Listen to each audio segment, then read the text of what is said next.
Laplace transform के last session में हमने डिस्कस किया था कि कैसे हम किन्हीं ऑर्डिनरी लीनियर डिफरेंशियल इक्वेशंस को लैप्लास ट्रांसफॉर्म की हेल्प से सॉल्व करते थे। आइए उसी श्रृंखला में आगे बढ़ते हुए आज हम ये चर्चा करेंगे कि कैसे हम साइमल्टेनियस लीनियर डिफरेंशियल इक्वेशंस को लैप्लास ट्रांसफॉर्म की हेल्प से सॉल्व कर सकते हैं। साइमल्टेनियस लीनियर डिफरेंशियल इक्वेशन मतलब युगपत रैखिक अवकल समीकरण। अब देखिए वहां पे हमने जो ऑर्डिनरी डिफरेंशियल इक्वेशन को लैप्लास ट्रांसफॉर्म की हेल्प से सॉल्व करना सीखा था, जो वर्किंग रूल हमने सेट किया था, सेम वर्किंग रूल के माध्यम से हम साइमल्टेनियस लीनियर डिफरेंशियल इक्वेशंस को भी सॉल्व करेंगे। यहां पे भी हमें न तो कॉम्प्लीमेंट्री फंक्शन फाइंड आउट करना होगा, न ही पीआई फाइंड आउट करना होगा, पर्टिकुलर इंटीग्रल फाइंड आउट करना होगा। Without finding CF and pi यहां भी हम लैप्लास ट्रांसफॉर्म की हेल्प से दी गई डिफरेंशियल इक्वेशन को डायरेक्टली सॉल्व कर सकते हैं। अब साइमल्टेनियस इक्वेशंस का कंसेप्ट तो हमको बहुत अच्छे से पता है कि हम क्या करते थे। सपोज हमारे पास एक्स और वाई की टर्म में कोई इक्वेशंस हो, सपोज हमसे कहा जाए x plus 2y is equal to 1 and y plus x is equal to 2। अब सपोज हमको x और y की टर्म में दो साइमल्टेनियस लीनियर इक्वेशंस गिवन है, तो इन इक्वेशंस को हम कैसे सॉल्व करते थे? या तो एलिमिनेशन मेथड से सॉल्व करते थे या फिर सब्स्टिट्यूशन मेथड से सॉल्व करते थे। अब इन दोनों मेथड में से कोई सा भी एक मेथड जो हमको कन्वीनियंट होता था, उस मेथड के माध्यम से हम इसको सॉल्व करते थे। एट द एंड सॉल्व करने का पर्पस क्या था, हम करते क्या थे, हमें इसमें जो अननोन्स हैं, जो वेरिएबल्स हैं, उनका वैल्यू फाइंड आउट करना होता था। मतलब हम एलिमिनेशन मेथड से क्या करते थे, एक बार यहां पे सपोज x है, यहां पे x है, तो हम दोनों को डायरेक्टली सब्सट्रैक्ट करते थे। यहां से x का एलिमिनेशन होता था, y का वैल्यू आता था, y के उसी वैल्यू को दी गई किन्हीं एक इक्वेशन में सब्स्टिट्यूट करके हम x का वैल्यू भी निकाल लेते थे। तो इस प्रकार एलिमिनेशन के माध्यम से जो अननोन्स होते थे उनकी वैल्यू निकालते थे, और x और y की वो वैल्यूज जो है साइमल्टेनियसली दोनों इक्वेशंस को सेटिस्फाई कर दे, तो x और y की वो वैल्यू ही इन इक्वेशंस का सॉल्यूशन कहलाता था। अब यहां पे तो अपन ने साइमल्टेनियस लीनियर इक्वेशन की बात की। अब यदि साइमल्टेनियस लीनियर डिफरेंशियल इक्वेशन की बात की जाए तो इसका मतलब क्या होगा कि यहां पर डेरिवेटिव्स भी हमको देखने को मिलेंगे। तो देखिए हमारे पास जो एग्जांपल है वो कैसा है, dx by dt minus y is equal to e to the power t and dy by dt plus x is equal to sin t। तो यहां पे चूंकि इक्वेशन में डेरिवेटिव्स अपेयर हो चुके हैं, इसलिए इस इक्वेशन को हम क्या कहेंगे, simultaneous linear differential equation. Linear क्यों कहा, क्योंकि जो डेरिवेटिव्स हैं उनका ऑर्डर 1 है और हाईएस्ट ऑर्डर डेरिवेटिव जो है उसकी डिग्री भी 1 है, इसलिए ये फर्स्ट डिग्री की लीनियर डिफरेंशियल इक्वेशन हम कह सकते हैं। अब यहां पे अपने पास दो अननोन्स है x एंड y, और दोनों का डिफरेंशिएशन किसके रेस्पेक्ट में हो रहा है, t के रेस्पेक्ट में। तो पहली बात तो हम ये मान सकते हैं कि जो x है वो t का एक फंक्शन है और y जो है वो भी t का एक फंक्शन है। तो x और y यहाँ पे दो अननोन्स है जो t के फंक्शन है, जिनको t के रेस्पेक्ट में डिफरेंशिएट किया गया है। तो हमें क्या करना होगा, इस डिफरेंशियल इक्वेशन को इस प्रकार से सॉल्व करें कि x और y की वैल्यू हमको t की टर्म में मिल जाए। तो x और y की वो वैल्यूज ही दी गई डिफरेंशियल इक्वेशन का क्या कहलाएगा, सॉल्यूशन कहलाएगा। अब देखिए सॉल्यूशन में साइमल्टेनियस में क्या होता है, दोनों इक्वेशंस को हम साइमल्टेनियसली मतलब एक साथ जो है वो सॉल्व करें। अब यहाँ पे अपने को बाउंड्री कंडीशंस भी गिवन है कि x0 is equal to 1 and y0 is equal to 1। इन बाउंड्री कंडीशंस का क्या मतलब हुआ कि x की जो वैल्यू है वो क्या हो जाएगी, 1 हो जाएगी। तो the value of x will be 1। कब, जब xt में t को हम क्या कर दें, 0 रख दें, और value of y will be 0। तो y का वैल्यू जो है वो 0 हो जाएगा जब yt में t को हम क्या रख दें, 0। तो t इज इक्वल टू 0 पर x 1 हुआ, y 0 हुआ। लास्ट सेशन में हमने बहुत अच्छे से डिस्कस किया था कि बाउंड्री कंडीशंस जो हमको दे के रखी होती है इससे हमारे सॉल्यूशन पे क्या प्रभाव पड़ता है। बेसिकली हम अभी तक जो डिफरेंशियल इक्वेशन सॉल्व करते आए हैं उनमें लास्ट में हम क्या करते थे, एक आर्बिट्ररी कांस्टेंट c पुट करते थे।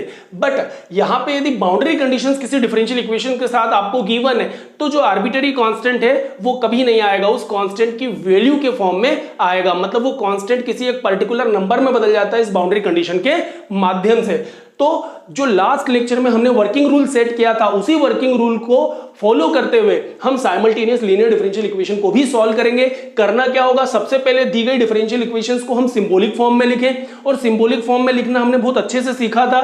तो देखिए हम सॉल्यूशन की जो सबसे फर्स्ट स्टेप है उसको फॉलो करें और देखिए हमें क्या मिलता है। सिंबॉलिक फॉर्म लिखे दी गई इक्वेशन का। देखो जिन्होंने लास्ट लेक्चर आप देखेंगे तो आपको बहुत अच्छे से समझ में आ जाएगा कि हमने वर्किंग रूल जो है ऑर्डिनरी डिफरेंशियल इक्वेशन के लिए क्या सेट किया था, वही रूल आपको यहां फॉलो करना है। बस थोड़ा सा चेंज आएगा कि एलिमिनेशन जो है वो आपको लगाना पड़ेगा, तो वो आज के सेशन में हम क्लियर कर लेंगे ताकि हम साइमल्टेनियस लीनियर डिफरेंशियल इक्वेशन का सोल्यूशन भी जो है वो लैप्लास ट्रांसफॉर्म के माध्यम से सॉल्व करना सीख लेंगे। ठीक है, तो हम सबसे पहले सिंबॉलिक फॉर्म लिखे तो dx बाई dt को हम क्या लिख सकते हैं सिंबॉलिक फॉर्म में, x डैश t मतलब derivative of x minus y को लिखा जा सकता है yt is equal to e to the power t। Similarly dy by dt जो है, अब देखो यहाँ पे हम जब साइमल्टेनियस इक्वेशन सॉल्व करते हैं तो हमारा पर्पस क्या होता है, x के नीचे x लिखे और y के नीचे y लिखे ताकि एलिमिनेशन हमारे लिए आसान हो। तो यहाँ पे x जो है बाद में था, इसको पहले लिखे तो x को हम लिख सकते हैं x ऑफ t, और यहाँ पे प्लस dy बाई dt को हम लिख सकते हैं y dash t is equal to sine t। तो हमने क्या किया, सबसे पहले दी गई डिफरेंशियल इक्वेशंस को स्टैंडर्ड सिंबॉलिक फॉर्म में लिखा, और चूंकि साइमल्टेनियस इक्वेशंस है तो दोनों एक साथ ही आपको लिखना है। ये मान के चलो कि एक पेयर के फॉर्म में हमेशा सॉल्यूशन आगे बढ़ेगा। अब हमको क्या करना होगा, सेकंड स्टेप हमसे कहता था कि जैसे हम इसको सिंबॉलिक फॉर्म में लिखें फिर हम दोनों तरफ का लैप्लास ट्रांसफॉर्म जो है वो ले लें। तो taking Laplace transform of both sides, तो आप देखिए लैप्लास ट्रांसफॉर्म जब आप लेंगे तो Laplace transform of x dash t minus Laplace transform of yt is equal to Laplace transform of e to the power t। And second equation में यदि हम लैप्लास ट्रांसफॉर्म ले लें तो लैप्लास ट्रांसफॉर्म अपने पास क्या आ जाएगा, Laplace transform of xt plus Laplace transform of y dash t is equal to Laplace transform of sine t। अब हमने वर्किंग रूल का जो सेकेंड स्टेप था वो भी फॉलो कर लिया। अब लैप्लास ट्रांसफॉर्म लेने के बाद L x डैश t का लैप्लास क्या होता है या L y डैश t का लैप्लास क्या होता है, लास्ट सेशन में हमने बहुत अच्छे से डिस्कस किया था। आप देख सकते हैं वहां पे कि हमने इनकी वैल्यूज क्या कंसीडर की थी। तो x डैश t का लैप्लास क्या होगा, f डैश t के लैप्लास से हमने कंपेयर किया, सीखा, तो यहां पे आ जाएगा s x bar minus x zero, x dash t का जो लैप्लास ट्रांसफॉर्म होगा वो होगा s x bar minus x zero minus yt का लैप्लास हो जाएगा y बार। अब देखिए क्या होता है, हमने जो लास्ट सेशन में नोटेशंस डिस्कस किए थे कि लैप्लास ट्रांसफॉर्म ऑफ ft क्या होता था, fs, तो हमने देखा कि लैप्लास ट्रांसफॉर्म ऑफ yt क्या होगा, y bar, and Laplace transform of xt क्या हो जाएगा यहाँ पे x बार। अब देखो किसी भी t टाइप के फंक्शन का जो लैप्लास ट्रांसफॉर्म होता है वो क्या होता है, s का एक फंक्शन होता है। किसी भी t टाइप के फंक्शन का लैप्लास ट्रांसफॉर्म s का एक फंक्शन होता है। टाइम डोमेन से सिग्नल जो है आपका फ्रीक्वेंसी डोमेन में जो है वो कन्वर्ट हो रहा है। t को हमने टाइम पैरामीटर कंसीडर किया, s को हमने फ्रीक्वेंसी पैरामीटर कंसीडर किया। अब टाइम डोमेन से जब फ्रीक्वेंसी डोमेन में सिग्नल जाएगा तो वो s का फॉर्म ले लेगा, तो y बार और x बार जो है वो कुल मिला के s के ही कोई दो फंक्शंस होंगे, तो इनको हम fs और gs भी मान सकते हैं। मतलब हमें करना क्या होगा, जब dx बाई dt और dy बाई dt की इक्वेशन है तो हमारा एम क्या होगा, x और y की वैल्यू निकालना, और x और y की वो जो वैल्यू है वो t की टर्म में आपके पास आनी चाहिए, इतना अपने को याद रखना है। तो Laplace transform of x dash t का मतलब हुआ s x bar minus x zero minus yt का लैप्लास हुआ y bar is equal to e power t का लैप्लास हो जाएगा 1 upon s minus 1। e power at के फॉर्मूले का यूज किया, e पावर at का लैप्लास होता है 1 अपॉन s माइनस a की प्लेस पे 1 रखा। अब सेकेंड इक्वेशन यदि हम देखें तो xt का लैप्लास क्या हुआ अपने पास, x बार, xt का लैप्लास हो जाएगा x bar plus Laplace transform of y dash t जो है वो हो जाएगा s y bar minus y zero is equal to अपने पास आया साइन टी, और साइन टी का लैप्लास होता है 1 upon S square plus 1। Sine a t का लैप्लास हमको पता है a upon S square plus A square, तो साइन 1t का हो जाएगा 1 अपॉन एस स्क्वायर प्लस 1। अब यहाँ पे हमको क्या करना होगा, जैसे हमने दोनों तरफ का लैप्लास किया, प्रॉपर्टी अप्लाई किया, अब आपको बाउंड्री कंडीशंस जो है इन इक्वेशंस में सब्स्टिट्यूट करना होगा। तो हम बाउंड्री कंडीशन सब्स्टिट्यूट करें, देखें हमें क्या मिलता है, s x bar minus x zero, और एक्स जीरो का जो वैल्यू है वो अपने को गिवन है यहाँ पे 1 plus minus s x bar minus x zero minus y bar is equal to 1 upon S minus 1, and then यहां पे अपने को मिल जाएगा x bar plus s y bar minus y zero. और y0 का वैल्यू जो है अपने को यहाँ गिवन है, 0 लिखने की आवश्यकता नहीं है, इज इक्वल टू 1/s² + 1। तो इस प्रकार ये फिर हमको दो इक्वेशंस मिली। अब इनको थोड़ा सा सिस्टमेटिक लिखे। अब देखो थोड़ा सा और सिस्टमेटिक यदि इन इक्वेशंस को हम लिखें तो ये -1 को राइट साइड भेजें तो अपने को क्या मिल जाएगा यहाँ पे, sx bar minus y bar is equal to -1 right side गया तो अपने को मिला 1 + 1/s-1 and then x bar plus sy bar is equal to ये अपने को मिल जाएगा 1/s² + 1। अब ये दो इक्वेशंस फिर मिली। अब फिर इसको थोड़ा सा सॉल्व करें हम सिस्टमेटिकली, तो sx bar minus y bar is equal to, अब यहाँ पे यदि हम एलसीएम ले लेंगे तो क्या मिल जाएगा हमको, s-1 क्रॉस मल्टीप्लाई करें तो s-1 + 1 मतलब अपने को मिला s, और सेकेंड इक्वेशन अपना है x bar plus sy bar is equal to 1/s² + 1। अब ये फिर हमको दो इक्वेशंस मिल गई।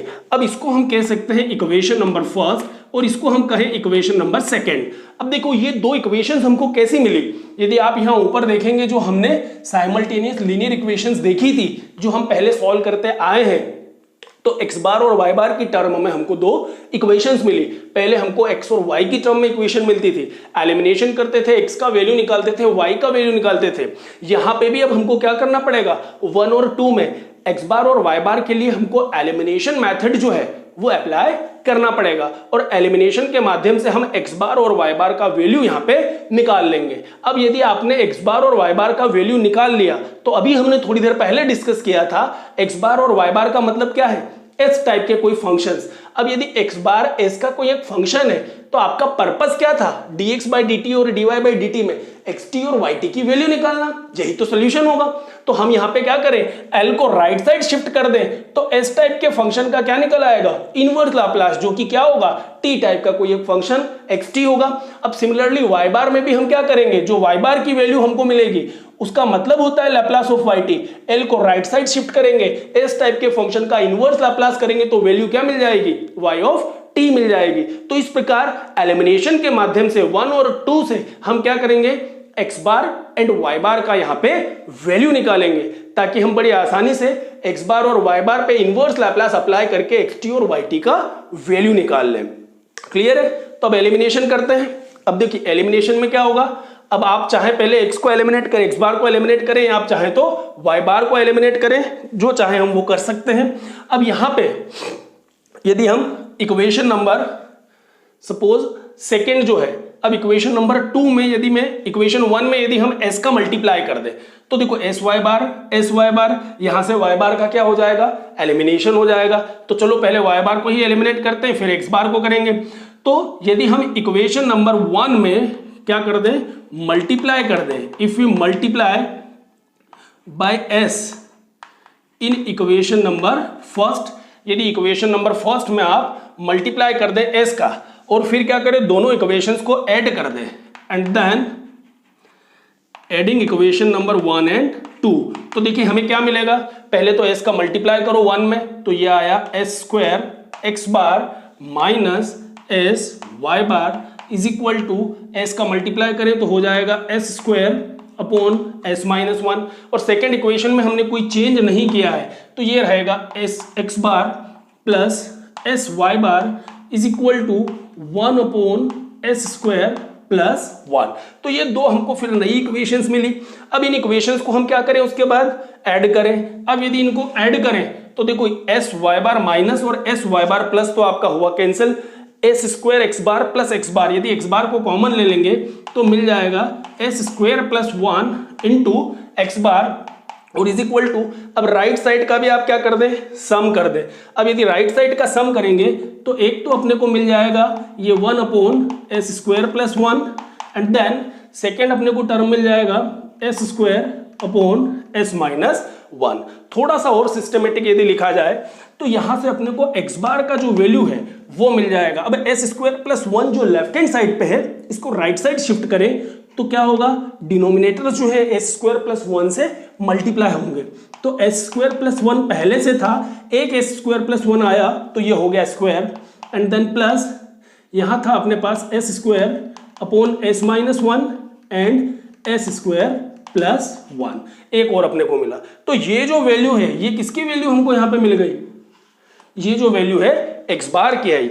अब इसी प्रकार हम एक बार एक्स बार को एलिमिनेट करें 1 और 2 के माध्यम से, तो क्या मिल जाएगा हमको, वाई बार का वैल्यू मिल जाएगा। तो देखो अब हम फिर एक बार एलिमिनेट करें।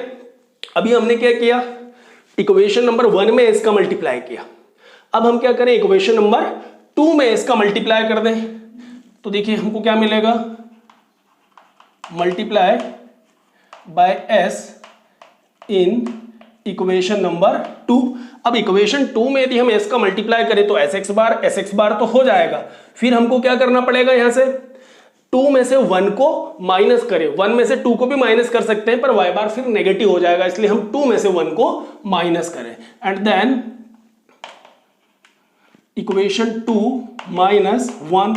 अब देखिए क्या मिल जाएगा आपको, तो 2 में तो आपने एस का मल्टीप्लाई कर दिया, तो पहले वही लिख लो क्योंकि 2 में से 1 को माइनस करना है। तो 2 में यदि आप एस का मल्टीप्लाई करेंगे तो ये आ जाएगा s x bar plus s square y bar is equal to s upon S square plus 1। ये अपने को मिला। यदि हम इक्वेशन नंबर 2 में एस का मल्टीप्लाई करते हैं तो अपने को ये मिल जाएगा। अब 1 में हमने कोई चेंज नहीं किया, 1 को डायरेक्टली 2 में एस का मल्टीप्लाई करके हमने माइनस किया, तो 1 को आप सब्सट्रैक्ट करें जो कि है s x bar minus y bar is equal to s upon S minus 1। अब देखिए इनको यदि हम सब्सट्रैक्ट करें तो साइन जो है वो चेंज हो जाएंगे, ये नेगेटिव, ये पॉजिटिव, एंड देन ये नेगेटिव। तो ये जो है एस एक्स बार तो क्या हो गया अपना, कैंसिल हुआ। अब यहां अपने को क्या मिल गया, एस स्क्वायर प्लस 1 वाई बार, क्योंकि यहां वाई बार के साथ प्लस 1 है और यहां एस स्क्वायर है, इज इक्वल टू यहां मिल जाएगा S upon S square plus 1, और इसमें से हम माइनस क्या करने जा रहे हैं, एस अपॉन एस माइनस 1। अब हम क्या करें, एस स्क्वायर प्लस 1 जो लेफ्ट हैंड साइड पे है इसको राइट साइड शिफ्ट करें, तो हमें मिल जाएगा y bar is equal to s upon S square plus 1 का होल स्क्वायर, क्योंकि यहां एस स्क्वायर प्लस 1 ऑलरेडी था, एक बार एस स्क्वायर प्लस 1 फिर आया तो अपने को मिल गया एस स्क्वायर प्लस 1 का whole square, minus s upon S minus 1 तो पहले से है, अब मल्टीप्लीकेशन में आया अपने पास एस स्क्वायर प्लस 1, तो ये अपने को जो है वाई बार का वैल्यू मिला। इस प्रकार हमने एक्स बार और वाई बार का वैल्यू जो है वो बड़ी आसानी से यहां निकाल लिया। इसको हम कह सकते हैं इक्वेशन नंबर 3 और इसको हम कह सकते हैं इक्वेशन नंबर 4। अब देखो इक्वेशन 3 और 4 हमारे पास अवेलेबल है, जो कि किसको रिप्रेजेंट कर रहा है, एक्स बार एंड वाई बार को। तो ऑर्डिनरी डिफरेंशियल इक्वेशन में आपने देखा होगा कि हमको केवल वाई बार मिलता था, और वाई बार का मतलब होता था Laplace transform of y t. इस वाई बार का मतलब क्या होता था, Laplace transform of y t, जो कि किसका फंक्शन है, एस का फंक्शन है, जो कि एक एस के फंक्शन को रिप्रेजेंट करता है। तो आपको क्या करना है, एल को राइट साइड शिफ्ट करना है, तो वाई टी क्या आ जाएगा, L inverse of F S, मतलब जो राइट साइड का फंक्शन है एफ एस, उसका यदि इनवर्स लाप्लास करेंगे तो क्या मिलेगा, टी टाइप का एक फंक्शन वाई टी, और वही हमारी इक्वेशन का एक सोल्यूशन है। पर ये ऑर्डिनरी में चूंकि एक ही इक्वेशन मिलता था तो एक इक्वेशन के लिए हम एक ही रूल फॉलो करते थे।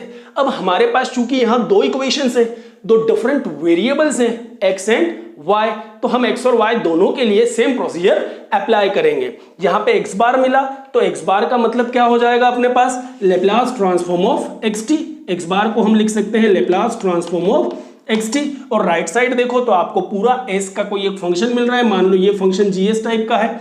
अब अपने को क्या करना होगा, x t is equal to क्या मिल जाएगा, एल इनवर्स ऑफ जीएस, मतलब राइट साइड में जो भी एस का फंक्शन है उसका इनवर्स लाप्लास करें तो आपको क्या मिल जाएगा, एक्स टी। तो आगे जो है हम यही करने वाले कि कैसे हम एक्स टी और वाई टी की वैल्यू को फाइंड आउट करते हैं। तो अब हम इन दोनों इक्वेशंस पे इनवर्स लैप्लास ट्रांसफॉर्म अप्लाई करेंगे और एक्स टी और वाई टी का वैल्यू निकालेंगे। अब देखिए यदि हम इक्वेशन 3 और 4 को x बार और y बार के लिए सॉल्व करते हैं तो इक्वेशन 3 हमको कैसा नजर आया, x bar is 1 upon S square plus 1 whole square plus s square upon S minus 1 s square plus 1। अब इस टाइप की जब सिचुएशन आती है, इनवर्स लैप्लास हमको फाइंड करना है, तो बहुत अच्छे से हम जानते हैं पार्शियल फ्रैक्शन मेथड के माध्यम से इस टाइप के फ्रैक्शंस को हमें पार्शियल फ्रैक्शंस में ब्रेक करना होता है। तो 1 upon S square plus 1 whole square तो ठीक है, s square upon S minus 1 into s square plus 1 एक लीनियर फैक्टर है, एक क्वाड्रेटिक फैक्टर है, तो हम पार्शियल फ्रैक्शन के मेथड से इसको पार्शियल फ्रैक्शंस में ब्रेक कर सकते हैं। तो जो हमको रिजल्ट मिलेगा वो क्या मिलेगा, यहां मैं डायरेक्ट रिजल्ट लिख रहा हूं, इसके पहले वाले सेशंस में हम डिस्कस कर चुके हैं इसलिए यहां हमने डायरेक्ट लिया है। तो इसको यदि पार्शियल फ्रैक्शंस में ब्रेक करेंगे तो हमें मिलेगा 1/2 into 1 upon S minus 1 plus S upon S square plus 1 plus 1 upon S square plus 1। Clear है? अब लिखेंगे कैसा इसको, a upon S minus 1 plus b s plus c upon S square plus 1। तो तीन टर्म हमको मिलेगी, ए बी सी की वैल्यू निकालनी है, हमने फाइंड आउट किया, यहाँ पे डायरेक्टली रखा, ये इक्वेशन मिला। तो x बार आया, हम अच्छे से जानते हैं कि x बार का मतलब क्या होता है, लेप्लास ट्रांसफॉर्म ऑफ xt। तो ये x बार की प्लेस पे हम लिख सकते हैं लेप्लास ट्रांसफॉर्म ऑफ xt। अब यदि l ऑपरेटर को राइट साइड शिफ्ट कर दें तो लेफ्ट हैंड साइड पे हमें क्या मिलेगा, ओनली x ऑफ t, और l ऑपरेटर को लेके चले हम राइट हैंड साइड पे, तो राइट साइड में लीनियरिटी प्रॉपर्टी के माध्यम से एल ऑपरेटर को हम अप्लाई करें तो देखो क्या आएगा यहाँ पे, 1 upon S square plus 1 whole square plus 1/2 constant है, ऑपरेटर से बाहर जाएगा। अब एल इनवर्स इन तीनों टर्म्स पे यदि हम अप्लाई करें तो एल इनवर्स जो है हो जाएगा 1 upon S minus 1 plus S upon S square plus 1 plus 1 upon S square plus 1। अब इसका हम इनवर्स लाप्लास निकालें तो देखिए हमें क्या मिलेगा, 1 upon S square plus 1 whole square. हमने फॉर्मूला सीखा था, बहुत अच्छे से हम जानते हैं कि inverse Laplace of 1 upon S square plus A square whole square, जिसको हमने 12th नंबर का फॉर्मूला कहा था जब हमने लेप्लास ट्रांसफॉर्म का, इनवर्स लैप्लास ट्रांसफॉर्म का फर्स्ट लेक्चर जो है डिस्कस किया था, जिसमें हमने सारे इनवर्स लैप्लास के फॉर्मूले डिस्कस किए थे। वहां पे 12वें नंबर का फॉर्मूला हमने लिया था 1 अपॉन एस स्क्वायर प्लस ए स्क्वायर होल स्क्वायर, और इसका वैल्यू होता था 1 upon 2a cube sign 80 minus 80 cos 80। और इसी रिजल्ट को हमने जब इनवर्स लैप्लास के न्यूमेरिकल डिस्कस किए तो सबसे फर्स्ट न्यूमेरिकल हमारा यही था, जिसको तीन मेथड से हम सॉल्व कर सकते थे। एक तो ट्रेडिशनल मेथड जो हमने डिस्कस किया, then partial fraction method and then convolution theorem. ये सारी चीजें हम डिस्कस किए थे जब इस न्यूमेरिकल को सॉल्व किया था। वैल्यू डायरेक्ट रखना है, फॉर्मूले के तौर पे इसको याद रखना है। तो 1 अपॉन एस स्क्वायर प्लस ए स्क्वायर होल स्क्वायर, यहां हम देखें 1 को हम लिख सकते हैं 1 स्क्वायर, तो ए की प्लेस पे हमको मिला 1, तो पूरे फॉर्मूले में जहां जहां ए है उसकी प्लेस पे यदि 1 रखेंगे तो हमें क्या मिल जाएगा, 1/2 sign 80 means sign 1t minus 80 मतलब t cos t। क्लियर? तो इस प्रकार से हमको इसका वैल्यू मिल गया 1/2 sine t minus t cos t plus 1/2। अब हमें इस पूरी टर्म का इनवर्स लाप्लास निकालना है, तो 1 अपॉन एस माइनस 1 का इनवर्स लाप्लास क्या होगा, फॉर्मूला याद होना चाहिए। 1 अपॉन एस माइनस ए का होता था e पावर 80, तो 1 अपॉन एस माइनस 1 का हो जाएगा e power t plus S upon S square plus ए स्क्वायर का होता था cos 80, ए की प्लेस पे है 1, तो आंसर आएगा अपना cos t plus 1 upon S square plus ए स्क्वायर का होता था साइन 80 अपॉन ए की प्लेस पे है 1, तो आंसर मिलेगा अपने को साइन t। थोड़ा सा सिस्टमेटिक लिखा जा सकता है, आंसर अपने को मिल जाएगा, xt का वैल्यू जो है वो मिल जाएगा। 1 अपॉन 2 को हम कॉमन ले लें दोनों टर्म से, तो यहां हमें क्या देखने को मिलेगा, एक तो sine t minus t cos t, sine t minus t cos t, फिर प्लस 1/2 कॉमन हुआ, e power t plus cos t plus sin t। अब इसको थोड़ा सा रिसॉल्व करें तो देखिए और सिस्टमेटिकली सिंप्लीफाई किया जा सकता है। 1/2 यहां पे हमको क्या देखने को मिल रहा है, sin t plus sin t, ये हो जाएगा अपने पास 2 times of sin t, then plus cos t, फिर यहां आएगा minus t cos t minus t cos t and then plus e to the power t। तो sin t मिलके हुआ 2 sin t, then plus cos t का value हमने लिखा, minus t cos t लिखा, प्लस e पावर t लिखा। तो इस प्रकार से ये जो वैल्यू मिली हमको किसकी मिल गई, x ऑफ t का वैल्यू मिला, और x ऑफ t का वैल्यू निकालना ही हमारा पर्पस था। x in terms of t दी गई साइमल्टेनियस डिफरेंशियल इक्वेशन का एक सॉल्यूशन है। अब हमको निकालना है y in terms of t। तो देखिए इक्वेशन नंबर 4 से हम यहाँ y का वैल्यू फाइंड आउट करेंगे। इक्वेशन 4 हमारे पास था s upon S square plus 1 square minus s upon s minus 1 s square plus 1। यहाँ पे भी सिचुएशन कैसी जनरेट हो रही है कि ये जो सेकेंड टर्म है इसको हमें पार्शियल फ्रैक्शंस में ब्रेक करना होगा। मेथड ऑलरेडी डिस्कस कर चुके हैं, तो यहाँ हमने डायरेक्ट जो है इस फ्रैक्शन के पार्शियल फ्रैक्शंस जो है वो लिख दिए हैं, जो कि होंगे s upon S square plus 1 whole square. Formula है, चेंज नहीं करना है, एज इट इज रहेगा। जहां फॉर्मूला अप्लाई नहीं होता है वहां पे हमको कुछ ना कुछ चेंज करने की जरूरत होती है कि पार्शियल फ्रैक्शंस पे लेके जाएं। अब इसके पार्शियल फ्रैक्शंस होंगे -1/2 1 upon s minus 1 minus s upon s square plus 1 upon s square plus 1। यहां भी एक लीनियर फैक्टर है क्वाड्रेटिक है, तो चेंज होके क्या बनेगा a upon s minus 1 plus bs plus c upon s square plus 1। abc का वैल्यू निकाल के हमने रखा, हमको इक्वेशन जो है वो देखने को मिला। y बार का मतलब क्या होता है, Laplace transform of y of t। हम अच्छे से जानते हैं कि y बार को हम इस प्रकार से भी लिख सकते हैं, l of y of t।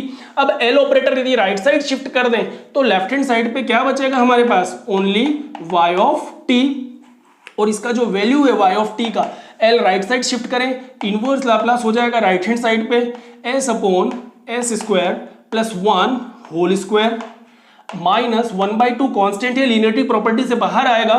तो रिमेनिंग पे यदि हम इनवर्स लैप्लास अप्लाई करें तो देखिए हमें क्या देखने को मिलेगा, यहाँ पे 1 upon s minus 1 minus s upon s square plus 1 plus 1 upon s square plus 1।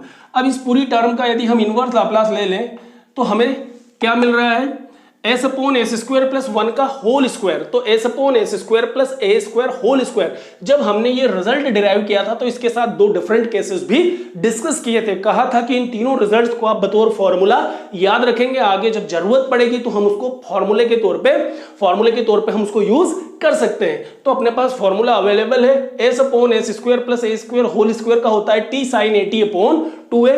अब यहाँ पे a की प्लेस पे मिला 1, तो फॉर्मूले में जहां जहां आपको a दिख रहा है उसकी प्लेस पे आप क्या रख दें, 1 लिखते हैं। तो s upon S square plus 1 whole square आ जाएगा t साइन t अपॉन 2। तो इसकी प्लेस पे लिखा जा सकता है t साइन t अपॉन 2। हमने सारे a को 1 से रिप्लेस किया, माइनस 1/2।